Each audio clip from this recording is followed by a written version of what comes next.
There's a battle here over where this party is going and what role former President Trump will play in the direction of the party. The core issue here is what Republican members and senators say publicly versus still what they think privately. Yes, he should. And if we think about the Cheney vote back in February when it was by secret ballot, she had overwhelming support, despite that criticism of Trump. The extent to which fell on January 6th, I don't believe that he should be playing a role in the future of the party or the country.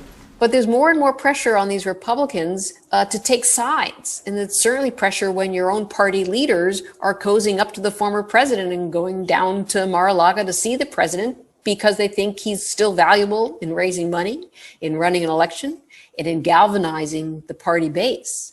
And so from Republican leaders are all in, and they want number 3 in the leadership to be all in with them as well.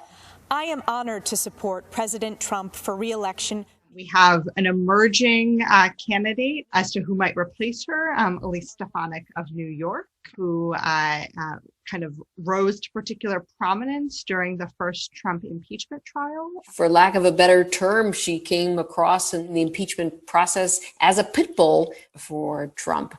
So she's moved away from these ideological to her moderation, at least in her tone and temperament, as is all on board defending the former president. So she looks quite a bit different. If you look at the voting records from Liz Cheney, she in fact has a higher level of party support in her years compared to Stefanik. But on the core question of Trump, Cheney seems to be clearly on the other side.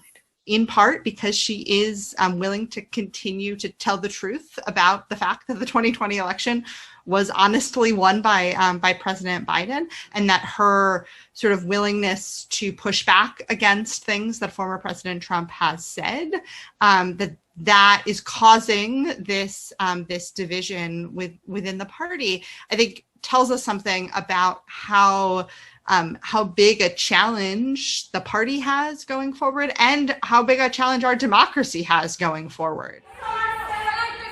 We're having this conversation while there are attempts by Republican state legislatures across the country to try and restrict access to voting, to make it harder for people to vote. And so we should kind of put this, I think, in some context in terms of it's part of this broader question about sort of the health and the future of our democracy and our ability to conduct elections that allow lots of people to participate.